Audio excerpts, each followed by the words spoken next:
It's a good one. Absolutely. Oh, we're going to stay down there. This is something that you all cannot piggyback off of because I know it's different. People see your success and who you are right now, but what are some struggles and some obstacles that you went through to get you to where you are right now? Well, struggles. I guess. Well, the first question that you asked about having a good team, I guess believing in a vision, believing in something that's not, typical. Because for me, Broadway and R&B, when I say that to people, they're kind of like, well, how do you do that? How do you?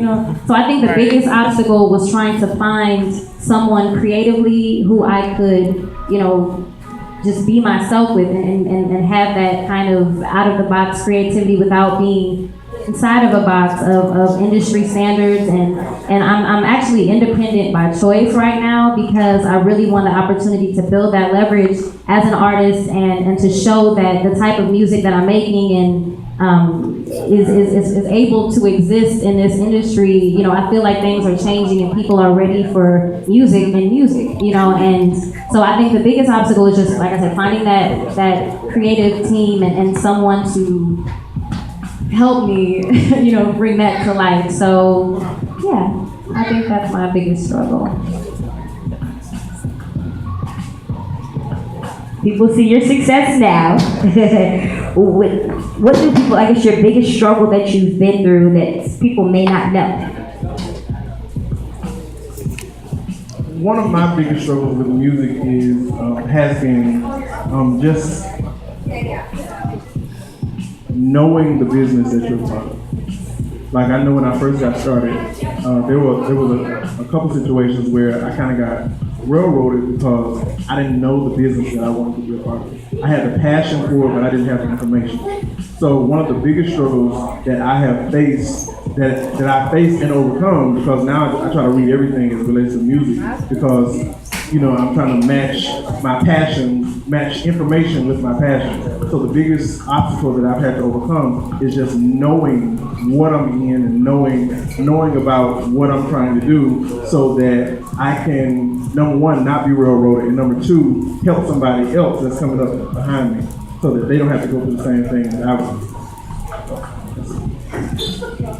Okay, I'm no piggybacking here, but so basically, yeah, I mean, my struggles, I only call it struggles, it's not that serious. I mean, it's serious, but it's not that serious. But like the stuff that I had to trial and error was like, I've been playing music since I was 9. I was always in a band growing up, and I was been in different groups. And I guess the biggest trouble I had was people that I was in groups with weren't as committed as I was, and as I want. They didn't want it as bad as I felt like I wanted it. And so you just kind of have to figure out what you really want out of this whole thing. You know what I mean? Like if it's a hobby, then you like make that known. But if it's really what you want to do with your life, then make it your first priority. My second thing is really just finding who you are as an artist. That was probably like it's like cracking a safe. Like you're like just trying to figure out those numbers and like figuring out what works and what doesn't. And once you figure that out, that was really what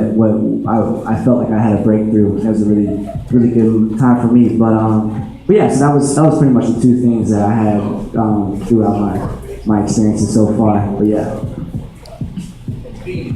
I would say for me, the most part, just kind of piggyback off what you said. No piggybacking. I mean, it's just a slight piggyback.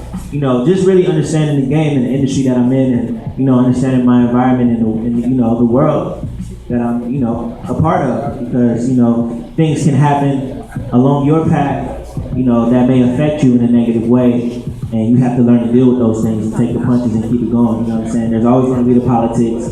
There's always going to be everything, because you're trying to go against the grain. You know what I'm saying? So it's just not letting those things affect you and staying humble and learning to understand. Absolutely. So, Jonah, I want you to answer this next question first. This question comes from my dear friend, Mr. Kevin Shine. He's actually in here. Y'all are going to meet him in a minute. But in this competitive industry, how do you maintain your brand? My brand? Your brand. My brand. Okay. Well, I don't know. You got to be true to yourself. I mean, I know that sounds like kind of corny, but like, I mean, I guess if you're just like naturally like conformative, I don't know, like maybe you're just kind of whatever. But like, I think staying true to what you like and what's cool to you and the influences that make you want to make music, that's what's people are gonna get attached to.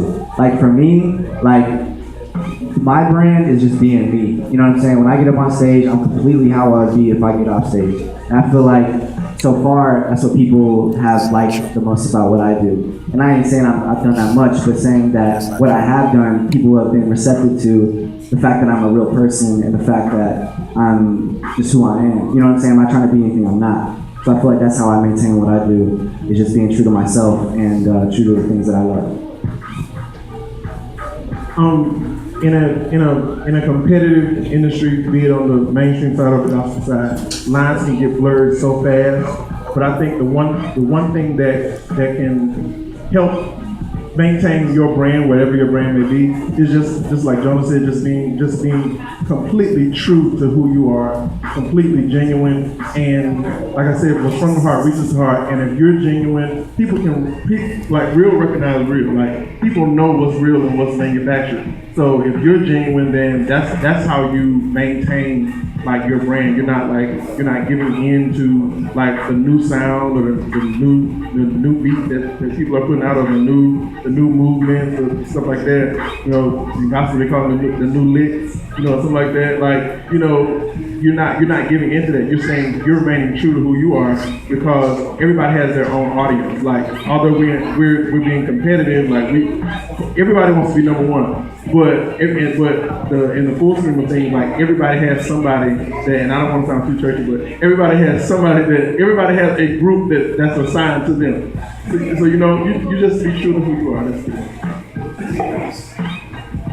Okay, it's gonna kind of sound like I'm piggybacking, but I'm not. No, but seriously, my whole theme of life is just being who you are and staying true to yourself, and that's the best way. I mean, the only competition is yourself. I know that sounds so trite, but it's very true. And you know, if you're doing something that's never been done, I mean, I know there's nothing new under the sun, but if you are being yourself, no one can be yourself better than you. So you're just creating something original and hopefully creating some sort of monopoly, because no one can be you better than you. So as long as I'm Jade Nova, I don't think any of these guys are gonna be Jade Nova, and I'm not gonna be Darius, and he's not gonna. You know what? I can tell. No, but yeah, just as long as you stay true to who you are, then I don't think competition can really exist outside of yourself. No need of me paraphrasing. You know what I'm saying? The only answer. I definitely agree. You agree? There we go. So you guys are artists. Y'all are artists. As the pillars of the music industry, do you think that we're allowing music to become offensive? And if so, how do we control it or police it then? Marshawn?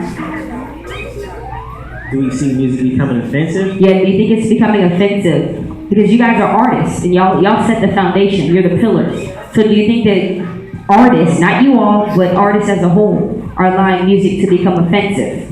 And how do we police it or clean it up in a sense? I think,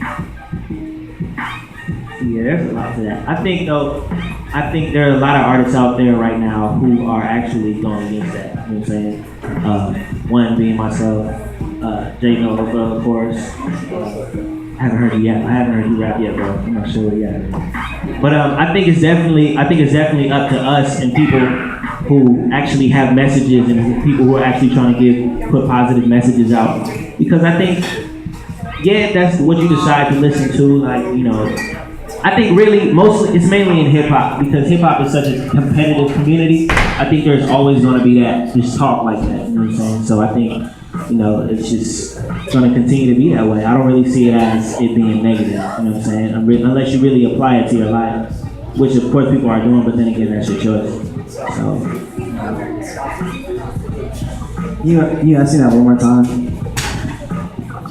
Do you think as artists, because you guys are the pillars, that you're allowing music to become offensive? And if so, how do we clean it up? Okay, well, in my opinion, music throughout time, there's always been there's been artists that probably have had some offensive stuff to someone. You know what I'm saying? I feel like now it might be surfacing a little bit more. Like on the radio, it might be allowed a little bit more, like because you got Lil Wayne saying lines about like Emmett Till and like all kinds of stuff like that should never been said, like things like that. You know what I'm saying? I feel like that's like way. You got Rick Ross saying crazy lines, and like I mean that's what's I'm just going like what's recent. So like you know what I'm saying? That's huge stuff. Like you wouldn't hear Q-Tip saying that back when the Tribe Called Quest days. So I feel like that's what is the difference between now and then. It's like then what was popular wasn't necessarily offensive that was out on MTV and all that kind of stuff, but now what's popular, there is definitely a lot of offensive stuff in it. But it's, I mean, really, as artists, you just like, unless, the only way you can to stray away from that is to not offend, try not to offend with your music, you know what I'm saying? Because like,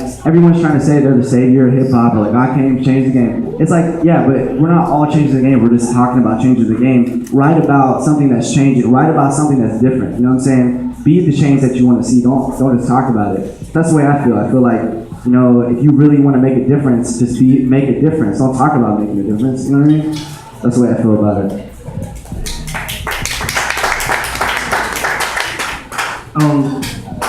I look at artists. I think that artists are becoming less artistic, and I mean it this way. I mean that back in the day, like listening to my grandfather's like records and stuff like that, like Marvin Gaye and all of those. Like Marvin Gaye has a song called "Sanctified," and it took me years to understand what